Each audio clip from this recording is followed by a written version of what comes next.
Gênesis, primeiro livro da Bíblia. Deixa eu ver aqui. Capítulo 25, versículo 23. Gente, essa mensagem aqui, Deus mudou tudo. Eu estava com outra mensagem. Eu sentado aqui, Deus mudou a mensagem. Por obediência a Deus, eu vou pregar esse texto. Eu ia pregar no profeta Obadias, uma direção que Deus estava me dando. Porém, vamos ficar dentro do praticamente a mesma direção, mas o tema e o livro Jesus mudou. Diz assim a palavra do Senhor em Gênesis, capítulo 25, versículo de número 23. Diz assim a palavra do Senhor: E o Senhor lhe disse: duas nações há no teu ventre, e dois povos se dividirão das tuas entranhas. Fala comigo assim, ó. Um povo será mais forte do que o outro povo, e o maior servirá o menor. Pode sentar quem quiser na glória. Fica. Podemos ficar alegre com esta palavra. Por que podemos ficar alegre, pastor? Porque é a palavra de Deus que Ele deixou como herança para nós. Então, não tem como não se alegrar diante de um texto maravilhoso, a qual foi divinamente inspirado por Deus. Toda a Bíblia, bem sabemos que ela é inspirada. E Deus hoje Ele fala com os teus servos através da iluminação. Ele ilumina a nossa mente para que a gente possa entender o texto. As palavras que já estão escritas. Não precisa o pastor profetizar, porque a palavra ela já está perfeita. Ela está corretíssima. E nos traz enormes riquezas para a vitória, para crescimento e para a redenção, para a regeneração do nosso corpo. Amados, o texto que nós fizemos a menção, vale a pena lembrar quem foi o seu escritor. Porque o escritor desse texto foi um dos maiores profetas que nós podemos mencionar na história da Bíblia e na história da humanidade. O escritor desse texto não foi nada mais, nada menos do que Moisés. E todos nós, como admiradores da Bíblia, sabemos que Moisés ele é uma tipificação do Messias no Antigo Testamento. E no livro tem um texto escrito com alguém tão íntimo de Deus, alguém que tem muito de Deus para nos passar. Então é maravilhoso poder ouvir aquilo que Moisés escreveu.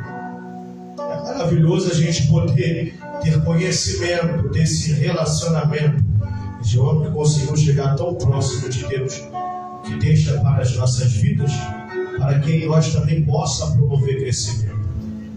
Moisés escreve os seus primeiros livros, tendo de primeiro com Gênesis, e você já percebe o que significa isso. Moisés vai escrever bem posterior a essa história que foi lida, posterior à saída do Egito. Ele vai escrever durante o percurso no deserto, indo para a terra que Deus havia prometido a esse povo maravilhoso, a qual nós vamos estar citando nessa noite. Moisés vai escrever toda essa história linda, narrando tempos anteriores ao teu nascimento, também um tempo posterior à sua vida terrena. Moisés vai relatar a história aqui do nascimento de um casal, o nascimento de gêmeos. E quando você olha para essa história, eu acho que é bom a gente retroceder um pouco e prestar atenção em alguns pontos que foram deixados por Moisés. Quando nós vemos ali a geração de Noé, Noé vai ser muito infeliz quando ele vai consumir uma quantidade de vinho que ele vai se embriagar. E por causa dele estar embriagado, a Bíblia fala que um dos seus vai zombar dele. E aquela zombaria ela vai acarretar numa consequência que nenhum de nós gostaríamos de viver. Ele já vai ali narrar e vai deixar uma palavra. A palavra vai se tornar uma palavra profética. Uma palavra que não está preso a tempo. Uma palavra que não está preso a dia, nem a minuto. Uma palavra que ela alcança um poder tanto físico, tanto espiritual. Ele vai dizer que a geração de Cã iria servir a geração de Sem. E sabemos que Sem e Jafé, por palavra de Noé, ficariam aliançados.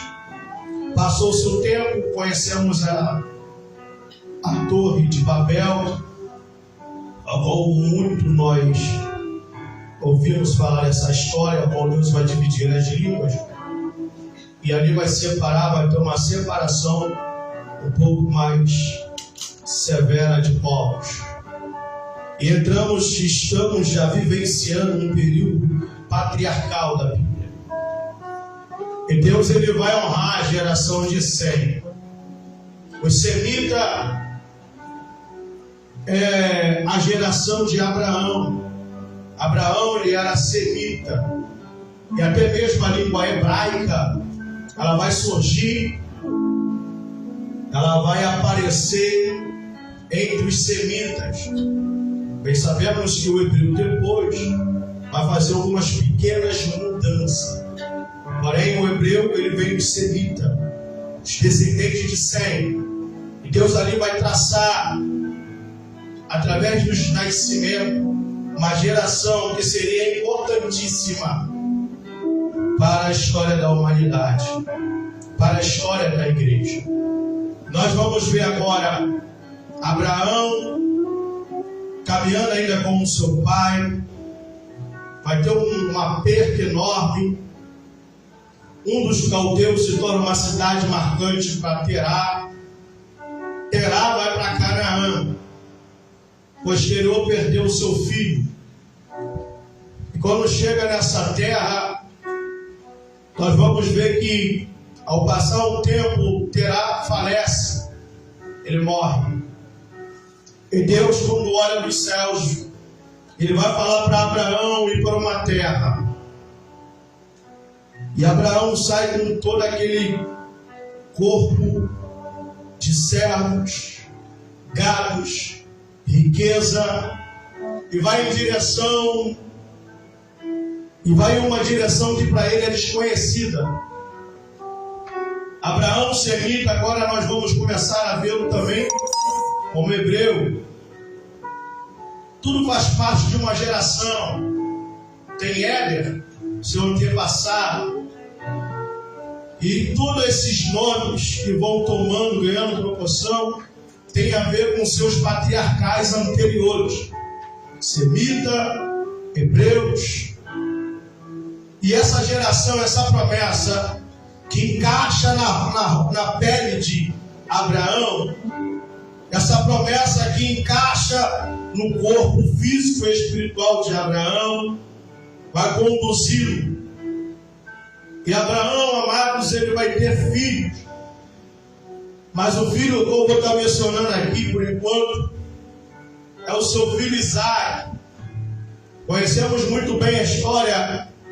Muitas pessoas trazem muito bem essa mensagem quando se fala do sacrifício ao qual Deus vai pedir a Abraão. representando que Abraão já estava há um tempo, alguns vão dizer, sem sacrificar a Deus.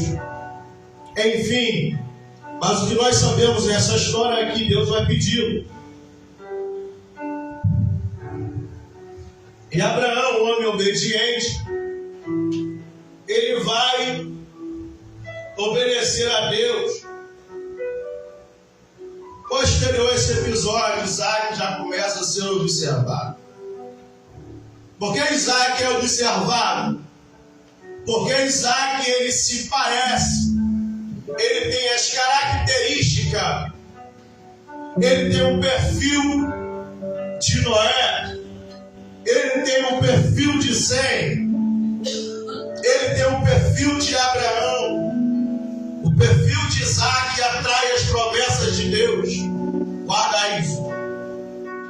A característica de Isaac atrai a presença de Deus. As características de Isaac atraem a voz de Deus. Deus vai ser sobre a vida de Isaac, não é à toa, porque nós estamos falando de um Deus soberano, um Deus que está vendo lá na frente, um Deus que conhece todas as possibilidades, um Deus que sabe o final da história, um Deus que sabe como termina e como inicia. E esse Deus olha para Isaac. Isaac é a pessoa perfeita para dar continuação na obra autor e arquitetor da eternidade. Isaac veste a roupa da promessa. Agora nós vamos chegar na geração desse povo. Agora nós vamos chegar na geração do patriarca Isaac, ao qual nós fizemos a menção. Temos Isaac como patriarca. A Bíblia vai nos mencionar, a Bíblia vai nos instruir, a Bíblia vai dizer, a Bíblia vai nos mostrar que agora Isaac vai ter 2 filhos nesse período histórico que nós fizemos a leitura. Ele vai ter 2 filhos. E quando ele ainda, a esposa dele ainda estava gestante, Deus vai falar que 2 povos estavam dentro dela. Mas você sabe por quê? Eu respeitei e percebi que o melhor a ser lido nesse texto foi porque quando Deus me conduziu aqui, quando eu estava sentado para Gênesis, quando meu olho bateu nesse texto, me chamou a atenção algo aqui, que eu pedi para você falar junto comigo. Ele fala, um povo será mais forte que o outro. Mas sabe qual é interessante? Claro que para nós, leitores da Bíblia, nós sabemos o que Jesus está falando. Nós sabemos o que o Espírito Santo está falando, porque nós sabemos o final dessa história. Mas preste atenção no que eu vou falar para você, porque eu vou levar você para lá. Eu quero que você entre agora nessa cena, nesse ponto crucial, nesse momento que foi mencionada esta mulher, que não sabe o futuro, não sabe nem o que vai acontecer uma hora depois, do assunto que lhe foi lhe dado, do assunto que lhe foi revelado, do assunto que lhe foi mostrado. Uma pessoa limitada como eu, como você, sem saber o que vai acontecer daqui a 10 minutos, recebe essa informação. E que informação ela recebe, pastor? Vem comigo. Dentro de você há 2 nações, a qual um povo será mais forte do que o outro. Olha bem, a mulher está ali, com uma barriga enorme, revirando, uma uma luta dentro dela, as duas crianças brigando, ela olhando o que está acontecendo aqui dentro, e Deus fala: minha filha, há duas nações dentro de você, e uma vai ser mais forte que a outra. Imagina olhando para o ventre, esquece do que você sabe à frente. Só imagina esse momento da história. E aí eu, como mulher, eu não sei se vocês são curiosos, eu ia perguntar: Senhor, qual é o mais forte? Quem vai vencer? O da direita ou da esquerda? Qual que vai vencer? O que vai nascer primeiro ou o que vai nascer por último? Eu imagino o silêncio de Deus nessa hora. Tem duas nações dentro de você, mas uma vai ser mais forte do que a outra. Pastor, mas ela já sabe que o maior vai servir o menor. Calma, falando de força. A palavra servir ali não é como a gente pensa, não, gente. De ser escravo ali na pena, dando água na boca do Senhor. Calma, lá na frente você vai ver. Não é que esse negócio pega. Olha! Aí, olhando para essa cena, se você consegue pensar comigo, pastor, quem é mais forte? Da direita ou da esquerda? De cima ou de baixo? Quem vai nascer primeiro? O que está do lado de cá ou do lado de lá? Ela não sabe quem é o maior, quem é o menor. Ela sabe que é os dois dentro dela. Ela não viu o parto ainda. Ela não é onisciente, ela não é onipresente nem onipotente. Ela só sabe que o negócio está estranho. Tem duas crianças, duas nações. Será que ela bateu a outra antes? Será que ela bateu a outra? Ela olha para dentro. Eu posso imaginar, mas esse negócio, como vai ser isso? E eu quero lançar a primeira pergunta para você nessa noite. Eu gostaria que todos vocês me respondessem. Eu gostaria de ouvir e ter a atenção de todos nessa hora. Porque o que eu vou falar aqui é algo que pode direcionar a tua vida. É algo que pode, talvez, responder uma questão, uma dúvida. Não precisa me falar, só responda para você mesmo. Há duas nações dentro desta mulher. E a Bíblia fala que a nossa luta é do espírito contra a carne. Dentro de nós há uma luta agora. Você, para me ouvir, você está lutando para me ouvir. Para você conseguir me escutar agora, você vai ter que lutar contra o calor. Para você me ouvir, você vai ter que lutar contra a sua imaginação. Você vai ter que lutar contra a sua abstinência de comida. Você vai ter que lutar contra a sua abstinência de água. Para você conseguir me ouvir aqui, se ligar o ar-condicionado, você vai ter que lutar contra o frio. Há uma luta, há um combate. Para você me ouvir, você vai ter que desejar me ouvir. Eu sou de uma época e me ensinaram assim, quando você queria ouvir alguém, quando tinha alguém para falar algo para você, você tem que andar quantos quilômetros seja necessário, porque eu aprendi assim criança. Eu andava de casa ao Boa Vista, só para ouvir um homem de Deus falar. Eu criança, na chuva, no sol, e tinha aqui por perto. Por que atravessar um bairro para o outro, para ouvir uma pessoa andando a pé? Porque eu queria ouvir. E para ouvir, eu ia aonde estava a pessoa que era para eu escutar. Quando eu fiz o seminário, várias vezes andei na BR na chuva. Chegava no seminário com meus pés molhados, a calça molhada.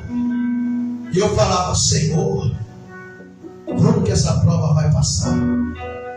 Eu não podia ter condição pelo menos de pagar uma passagem. Eu não tinha dinheiro de passagem. Ou eu ia a pé, ou ia andando, ou ficava em casa. Mas por que eu não ficava em casa? Porque eu queria ouvir aquele homem falar. Eu não fiz seminário para ganhar certificado de teólogo. Acredite você ou não. Eu não fiz seminário para ganhar uma credencial de teólogo. Quando eu comecei a fazer a teologia, a única coisa que eu queria era ouvir aquele homem. E para ouvi-lo, eu enfrentava diversidade. Eu lembro que uma vez eu estava andando na BR, quando eu cheguei na altura do Conjunto Democrático aqui no Porto Novo, aquela segunda passarela, já me aproximando daquele posto, chegando no pontal, choveu, passou um carro, me molhou, a lágrima desceu na hora.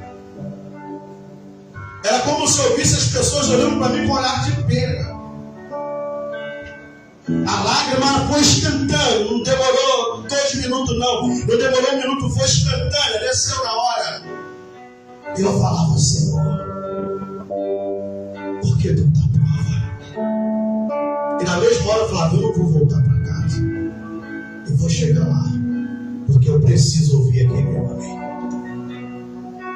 E quando eu chegava, as pessoas olhavam para mim, aquele olhar: rapaz, está tudo molhado. Corria risco de pegar pneumonia, corria o risco de pegar resfriado, corria o risco de ficar gripado, doente, todo molhado, sentado e ensopado, esperando a aula acabar. E quando alguém falava, eu ficava chateado.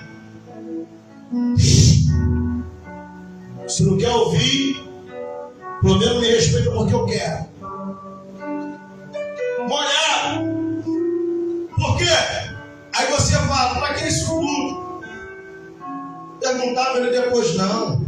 Momentos, eu aprendi que momentos são únicos, amados. A palavra pode até repetir, mas o momento profético, ele é único. O momento profético, ele é único. A palavra você pode até ouvir depois, mas o que aquela palavra alcançou naquele dia no mundo espiritual é único. Momentos são únicos, amados. É por isso que eu não faltava, porque eu sabia, eu preciso de ouvir aquilo. Mas nesse momento, aí entra a questão. E vi que Deus estava me treinando. Treinando para quê, pastor? Treinando para me vencer no meu interior. Estava me treinando. E cada vez que eu enfrentava a canela andando a pé, eu me fortalecia. Cada passo que eu dava na BR, à noite, no escuro, eu estava ficando mais forte. Cada vez que eu chegava no momento, naquele lugar lá, eu estava mais forte. Porque eu venci a televisão.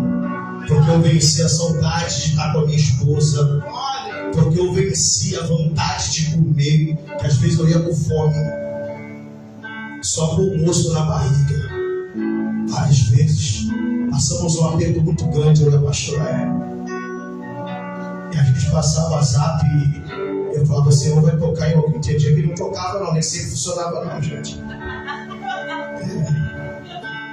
Chegava lá com fome, sabe, mas parecia que quando eu sentava a fome passava.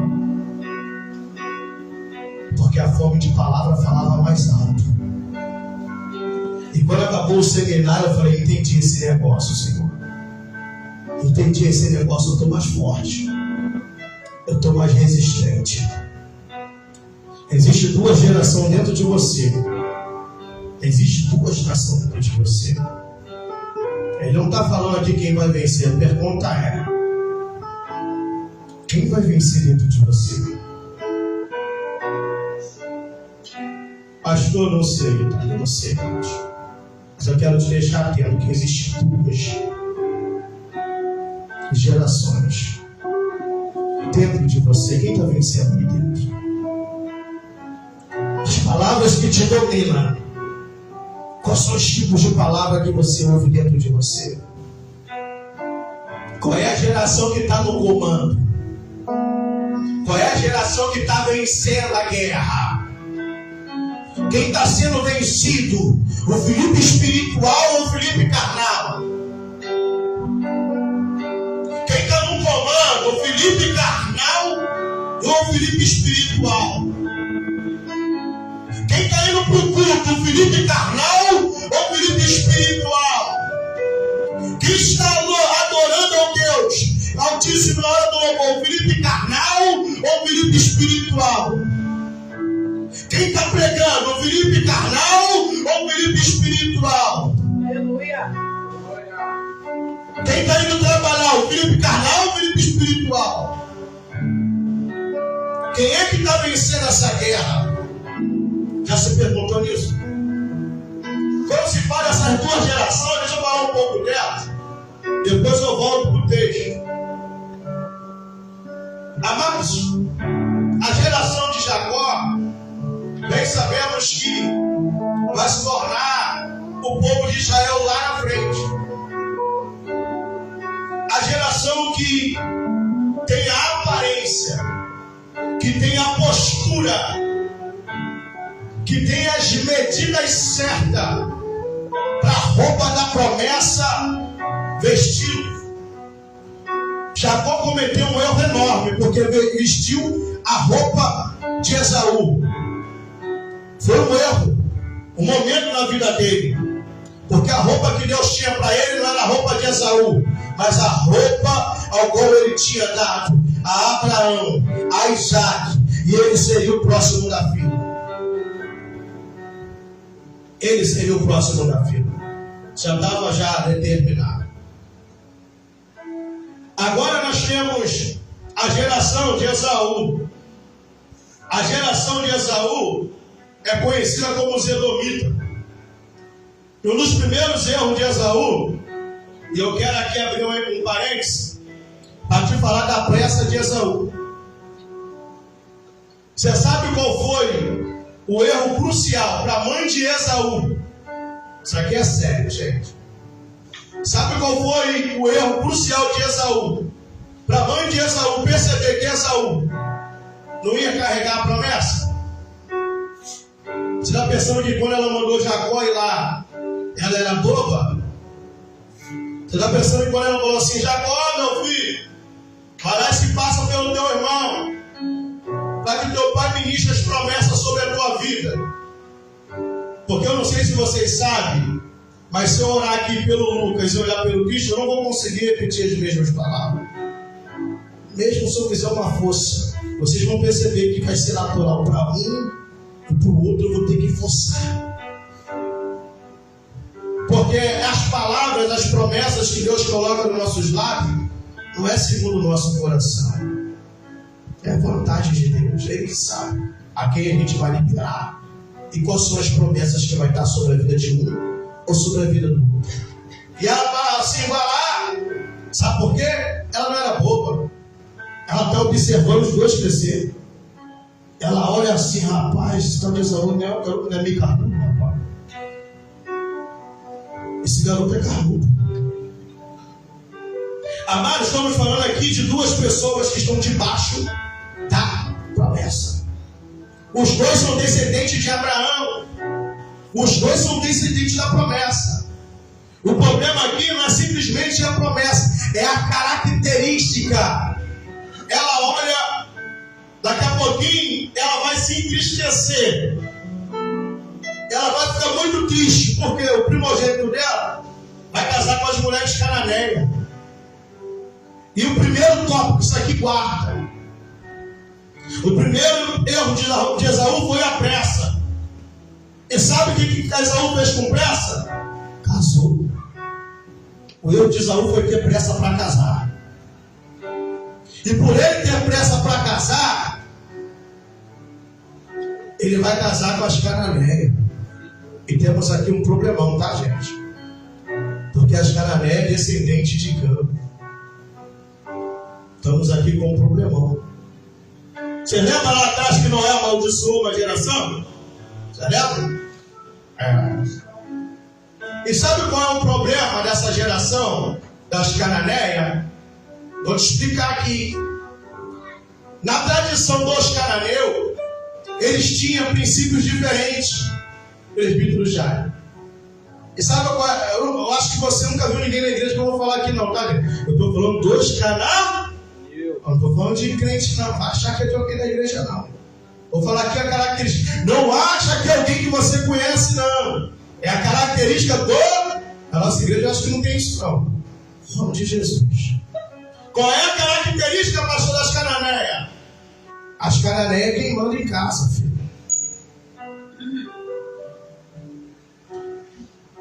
A mãe dele fica chateada, por quê? Segundo alguns historiadores, Champlin também vai mencionar, que os descendentes de Sem era de costume que os homens tomassem, seguissem os ensinamentos a qual existe desde Adão. O homem é o cabeça para os semitas. Para as Cananeias, não. As Cananeias, ela adorava os deuses e os homens eram obrigados a adorar e cultuar conforme a cultura das mulheres Cananeia. Ela, opa, meu filho vai virar idólatra. Isso não dá para vestir a roupa da promessa. Vou amar ele, mas infelizmente.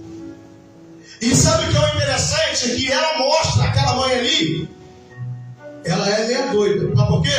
Ela mostra a insatisfação. Ela mostra, meu filho, estou insatisfeita com você. Você é carnudo. Você é carnal. Você não está honrando o esforço de Abraão. Você não está honrando o esforço de Isaac, seu pai. Você não está seguindo os nossos ensinamentos. Você sabe que não pode. Isso é errado na nossa cultura. Nós somos semitas. Aqueles que têm a responsabilidade de carregar a semente, que é a semente de uma mulher. O que a semente da mulher faria, gente? Essa semente, Esaú, ela não vai ser cananeia. Esaú, você está com pressa para casar para quê, Esaú? A tua pressa pode destruir. A tua pressa, meu Deus. Amados, isso é tão sério. Se você for olhar para o ponto histórico, quando Jacó vai casar, já percebeu quanto tempo passa desse casamento de Esaú para o casamento de Jacó? Só 14 anos ele ficou na casa do sogro lá, voltou, trabalhou 7, depois mais 7. Jacó, a característica de Jacó não tem pressa para casar. A característica de Jacó não tem pressa para casar. Por quê? Porque Esaú, meu irmão, ele corre atrás da promessa. Comigo é diferente, as promessas correm atrás de mim. Abraão é muito. Esaú, o problema de Esaú é que ele é muito apressado. O problema de Esaú é que ele quer liberar antes do tempo, ele quer casar antes do tempo, ele quer enriquecer antes do tempo. E Jacó não tem pressa para nada. Não tem pressa para nada. Passa o tempo, sai com nada. A única coisa que ele tem é uma pedra para fazer de tradução, mas está indo. Jacó sai de casa sem nada. Isso é coisa de maluco. Não tenho pressa para enriquecer, não tenho pressa para liberar e não tenho pressa para casar. Jacó é assim. Jacó é assim. E funciona, hein? Deu certo pro garoto. Porque ficou rico igual o irmão, até mais. Mas só teve um negócio. A riqueza dele veio no tempo certo. A de Esaú não. A riqueza de Jacó não tirou ele da casa de Deus. A riqueza de Esaú tirou. O casamento de Esaú fez ele mais crente ainda. De Jacó fez ele mais crente ainda. O casamento de Esaú tirou ele da igreja. A liderança de Esaú colocou ele para longe. A de Jacó colocou para perto de Deus. 3 pressas de Esaú: pressa para casar, pressa para enriquecer e pressa para liderar. Problema sério isso. Aí, amados, são todos descendentes disso. Você não conhece crente assim não, né, gente? Você não conhece as mulheres que mandam no marido e o marido que, meu Deus, faz tudo que a mulher manda. Se fizer tudo que a mulher manda for certo, tá bom. Mas se for coisa errada, arrebentou o cara. Você não conhece nenhuma crente assim não, né? Tem que dominar a casa. Ah, pastor, mas é da igreja. Mas infelizmente é da igreja, como Esaú também era neto de Abraão, mas o problema é que é carnudo. O problema é que é carnudo. Conhece ninguém que está com pressa para casar, não, né, gente? Ah, pastor, mas é da igreja, não tem nada a ver ter pressa para casar. Não, não tem não. Eu sei que é da igreja. O problema é que dentro da igreja não é descendente de Jacó, é descendente de Saul. É um problema. Acho que não tem esse negócio da igreja, não. É só uma conjectura aqui. Cuidado. Cuidado. É porque você está dentro do lugar da promessa que a promessa vai vestir você. Cuidado. Cuidado com as decisões. O Lucas fala, decisões precipitadas gera crise, né? Decisões precipitadas gera crise. Sabe por que eu estou pregando para você aqui? Para você não deixar essa carnalidade te vencer. Para mim não deixar minha carnalidade me vencer. Porque eu sei que tem um Esaú aqui dentro. Mas a gente não pode ser hipócrita, não. Eu sei que tem um Esaú aqui dentro. Mas Esaú aqui dentro tem que passar fome. O Esaú que está aqui dentro, se ele te venceu até hoje, por favor, profetiza na vida de alguém e fala assim, ó, Esaú não vai vencer mais. O Esaú falou de mim, você não vence mais.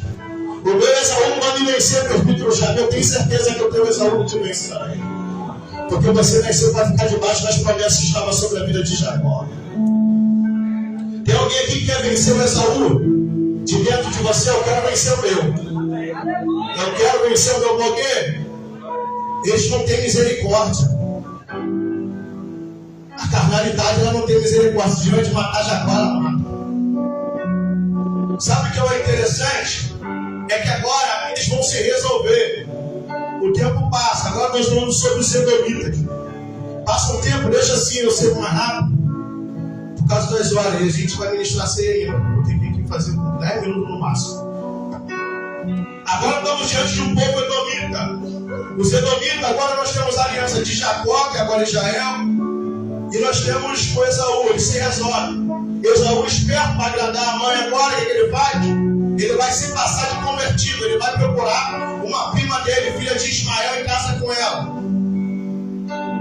Ele vai casar porque Ismael, a filha de Ismael, é uma prima.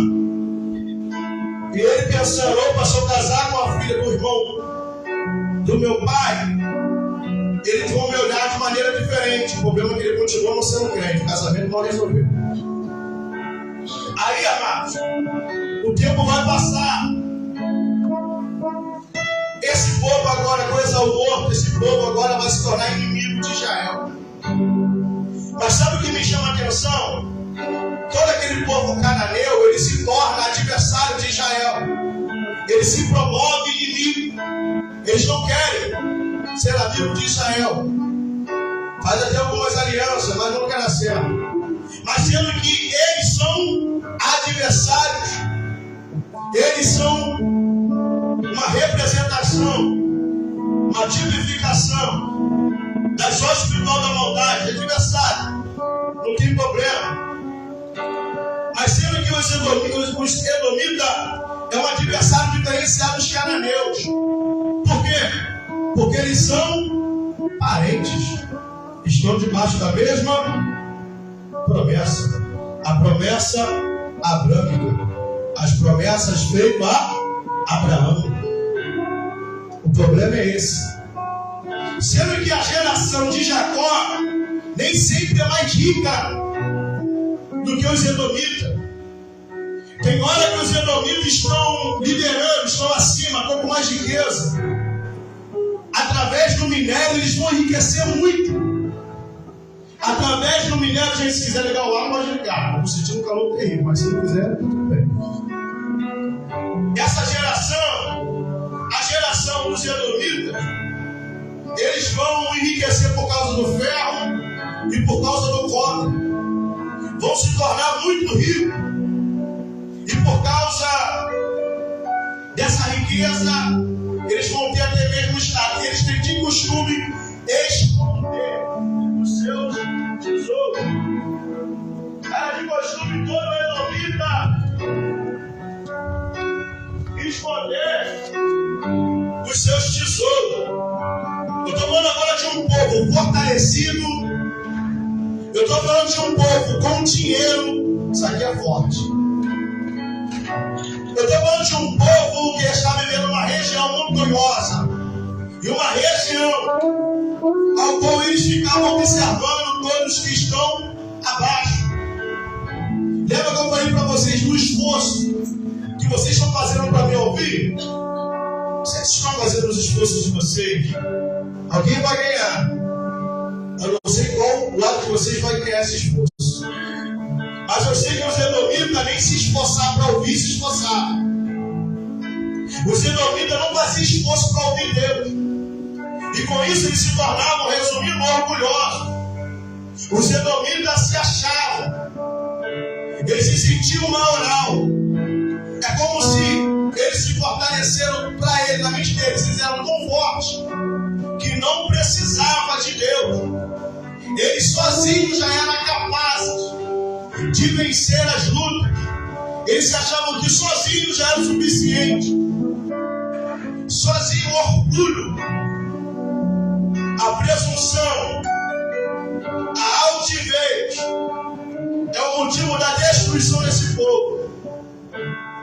E o interessante é que esse povo, como Israel estava em uma guerra, ou até mesmo precisava passar por eles, nós vemos aqui, eles cobraram uma quantia para que os israelitas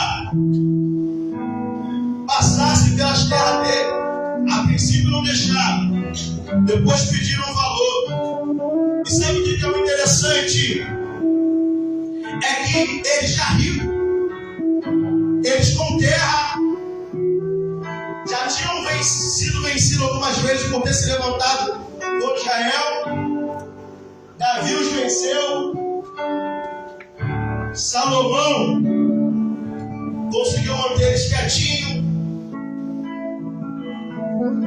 E o tempo vai passando. Toda vez que Israel, nós sabemos que Israel fez os erros de Israel, eles ficavam caçoando. Segundo o Champo, eles caçoavam da desgraça, das percas dos israelitas. Eles riam, eles zombavam. Eles se alegravam quando Israel era massacrado. Aí foi a palavra que Deus iluminou a minha mente. Estamos falando de dois povos debaixo das promessas: os descendentes de Esaú e os descendentes de Jacó. Jacó cresce, Jacó está prosperando, Esaú também. Mas o problema é que a geração de Esaú é a geração que zomba, enquanto a geração de Jacó está perdendo. E isso vai virar um problemão, amados, porque os profetas vão ficar de olho. Isso me assusta. E eu falo para você assim: por favor, isso aqui é um pedido que eu faço para vocês. Por favor, por favor, não fica chateado com o edomita. Ora pelo edomita. Toda vez que você olhar ele tem que estar um edomita, ora por ele. Sabe por quê? Os profetas começam a ver e perceber, Lucas, que eles vão lá e entregam a mensagem para o povo de Deus. Eles estão no pecado, abandonam o pecado, mas eles percebem que quando vê o castigo de Deus, os edomitas estão lá em cima caçoando. E uma coisa que o profeta não aceita é caçoador do povo de Deus. Então, uma vez, e a Bíblia fala Jeremias, Ezequiel, Obadias, eles estão percebendo, olha, toda vez que o povo de Deus é castigado, os edomitas estão zombando. E eles começam a deixar uma palavra para os edomitas. O profeta Obadias, ele vai ser ousado, gente. Ele não vai ser igual o pastor Felipe, não, tá? Ele vai ser ousado. Aí eu quero conjecturar e imaginar. O profeta Obadias bota o dedo na cara dos edomitas. Opa, a tua hora vai chegar. O profeta Obadias, sem pena, ele chega para o edomita e fala: a tua hora vai chegar. Vocês vão ser destruídos. Vocês vão perder a sua terra. vocês vão perder os seus bens. Porque só porque está zombando da cara da noiva, só porque está zombando da cara da mulher de Deus. E fica a minha primeira palavra profética para os edomitas. E minha primeira palavra que eu quero pedir para que vocês aconselhem o edomita. Se você ama o ser humano, quando aparecer um edomita, você fala: pega leve, penina. Vá devagar, penina. Não quero ver a tua destruição.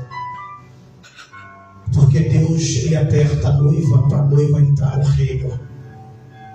Vocês, Deus vai apertar para jogar no inferno. Pega leve, penina. Por quê? Porque a noiva, a geração de Samuel, vai entrar no céu mesmo sendo apertada. A característica da noiva é: Deus bate, Deus conserta e ela se ajusta. Você não, você é indomita. Você indomita, não se converte. Para de zombar da noiva, indomita. Então, desde que você vê o indomita, você fala para ele: sabe para quê? Para ele não montar sobre a cabeça dele condenação. Se você ama, eu aprendi a amar. Eu aprendi aqui, amados, a partir de hoje, a aconselhar os edomitas: cala a boca. Pastor, mas isso é ser grosso. Não, é grosso, mas vai poupar a vida dele. Pastor, isso é ser grosseiro, mas vai poupar a vida dele. Sabe por quê? Deus aperta e Israel mais tarde volta. Você edomita, Deus aperta para matar, gente. Isso aqui é sério. Você edomita, Deus aperta para destruir, presbítero Jair. É por isso que quando a gente se deparar com o edomita, tem que falar assim: pega leve. Está passando na prova, quero ver o Deus dele, o Deus dela. Pega, fala isso não. Deus está ajustando as coisas, porque Deus quer salvar. Se você ficar falando esse negócio, vai dar ruim para você. Porque uma coisa é Deus apertar para salvar, uma coisa é Deus apertar para destruir. Pega leve, penina. Gente, se você ama o ser humano, conversa com ele. Não deixa alguém do teu lado perseguir a noiva ou falar mal da noiva. Porque só quem entende de noiva é quem gosta de casamento. Só quem entende Deus diz: meu Deus, só quem entende esse negócio é quem gosta, quem se veste com a roupa da promessa. Então, se alguém já desistiu da promessa há muito tempo, começou a falar mal da noiva, não ceda essa conversa. Para Deus, quando olhar no céu, não te ver como um edomita. Porque para que você comece a conversar, falar mal de alguém que é servo de Deus, junto com um israelita, junto com um edomita, e Deus olha no céu e fala assim: ó, meu Deus, está igual, ó, será que é de Jacó ou será que é de Isaú? Agora até eu estou confuso, é a geração de Jacó ou a geração de Isaú? Não sei mais. Se conserva na presença de Deus, gente. Aí você às vezes pensa: pastor, eu vou encerrar aqui. Pastor, eles foram ruins. Pastor, o profeta foi muito ousado. Como é que o profeta coloca a mão na cara dos edomitas? Aponta em direção às rochas, brechas. E sabe qual é interessante quando se fala das brechas? É que tudo que acontecia de mal em Israel, os edomitas sabiam. Aí eu perguntei: Deus, como é que pode?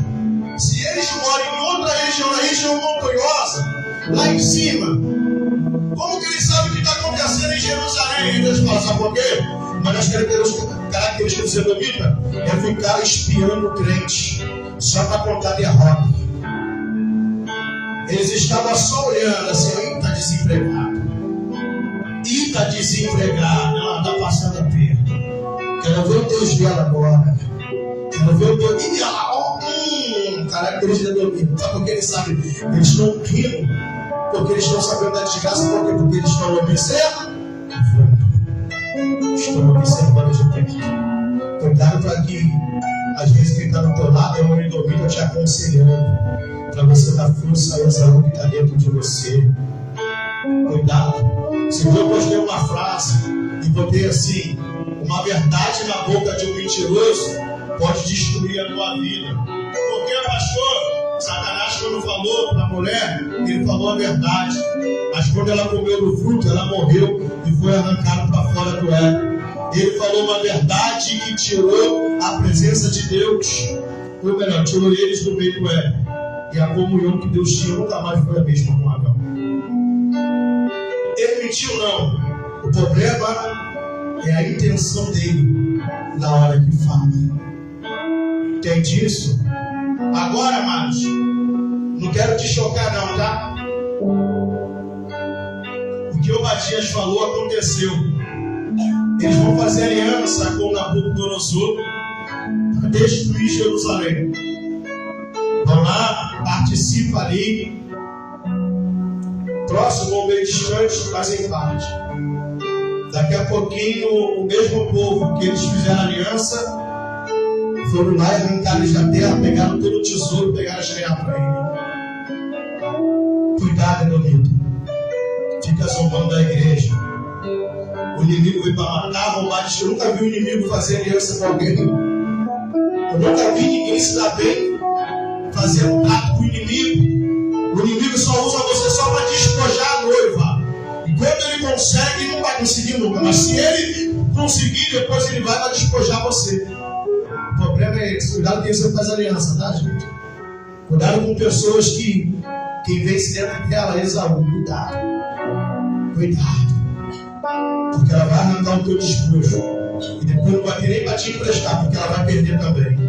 O problema é esse. Ela te quebra e depois não tem nem para te emprestar, porque vai quebrar também. Cuidado.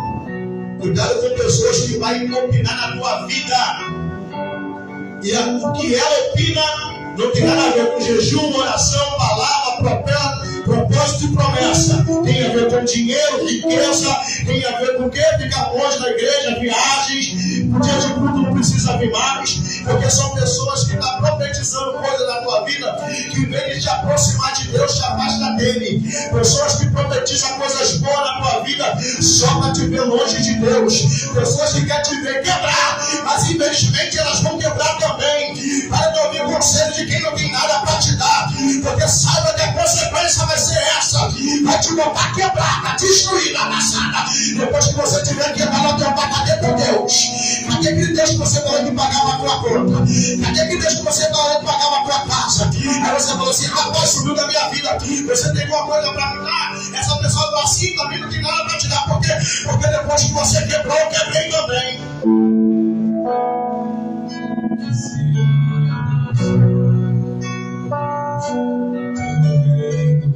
Depois que você quebrou, adivinha? Eu quebrei também.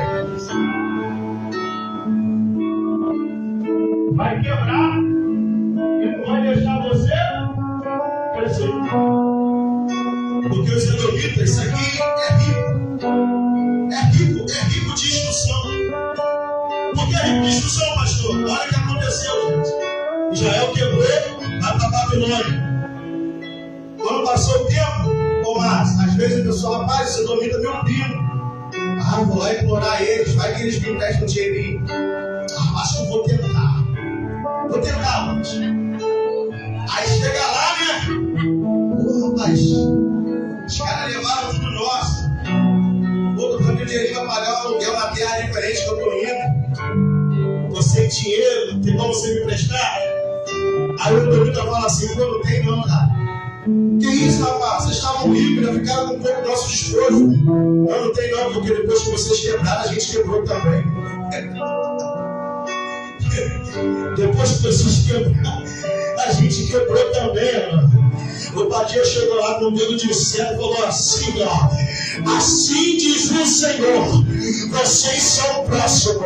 A diferença é que Jerusalém vai se erguer de novo, e vocês, quando Deus quebrar de vez, não se levanta nunca mais.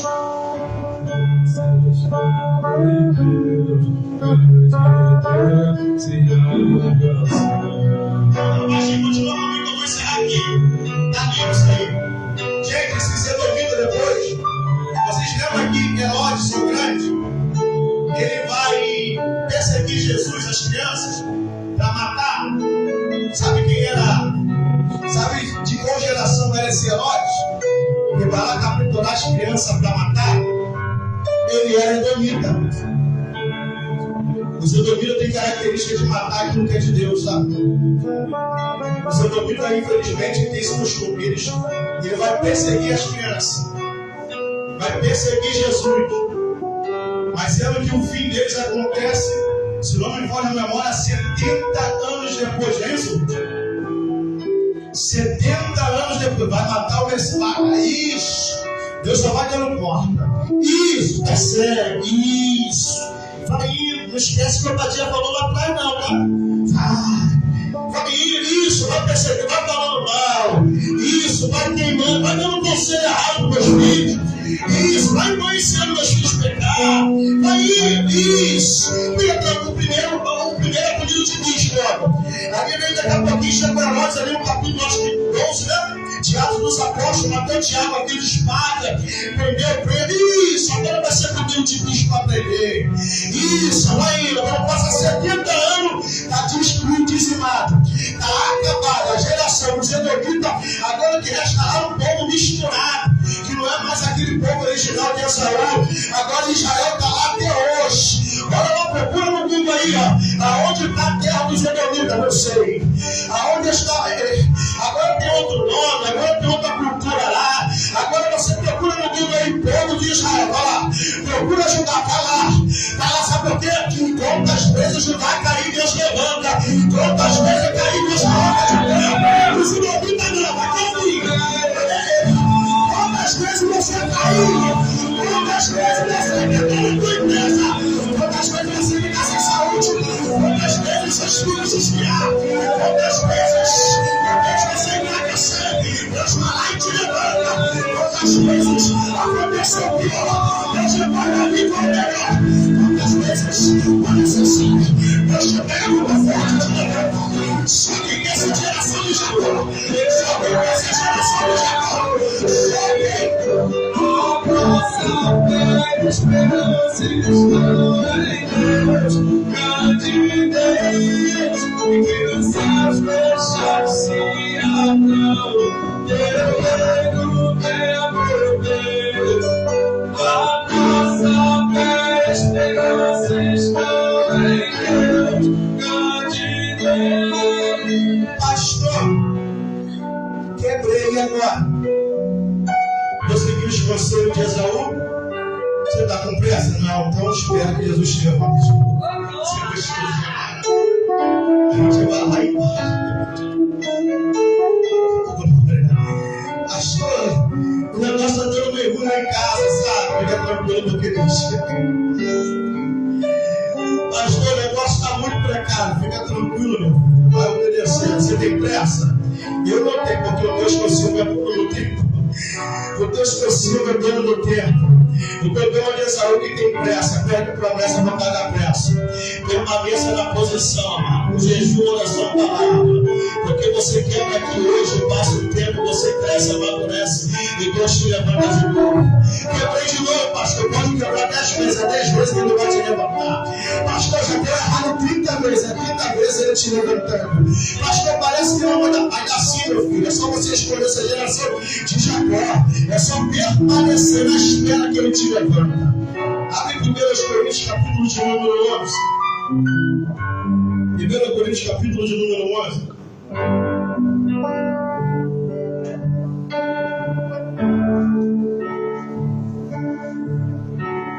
Aleluia. Vamos estar orando pela cerimônia da ceia.